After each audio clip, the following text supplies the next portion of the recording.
अजितदादांच्या विमान अपघातानं संपूर्ण महाराष्ट्र हादरलाय। या भीषण दुर्घटनेच्या तपासाला आता वेग आला असून AAIB ॲक्शन मोडमध्ये आले।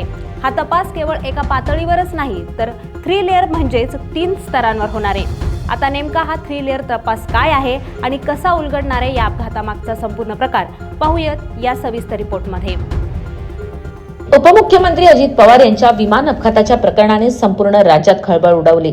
या दुर्घटनेच्या तपासाची सूत्र आता एअरक्राफ्ट ॲक्सिडेंट इन्व्हेस्टिगेशन ब्युरो म्हणजेच AAIB ने आपल्या हातात घेतली आहेत। तपासाच्या पहिल्या टप्प्यातील साइट इन्व्हेस्टिगेशन पूर्ण झालं असून आता विमानाचा ब्लॅक बॉक्स उघडून त्यातील डेटा रिकव्हर करण्याची प्रक्रिया सुरू आहे।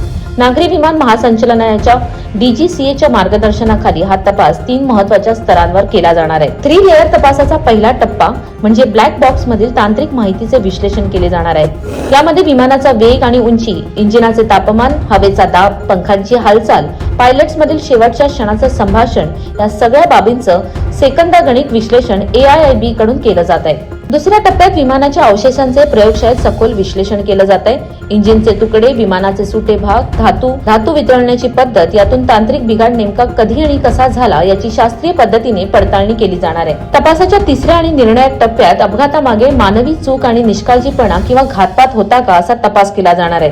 वैमानिकांवर कोणताही दबाव होता का, विमानात संशयास्पद वस्तू होत्या का, मेंटेनन्स मध्ये कोणतीही छेडछाड झालेली का, या सर्व बाबींची आता स्वतंत्रपणे शहानिशा केली जाणार आहे। एकूणच अजितदादांच्या विमान अपघाताचा तपास आता निर्णायक टप्प्यात आला असून 3 लेअर तपासातून अपघातामागचं संपूर्ण सत्य समोर येण्याची शक्यता आहे। AAIB च्या अंतिम अहवालाकडे आता अवघ्या राज्याचं लक्ष लागलंय।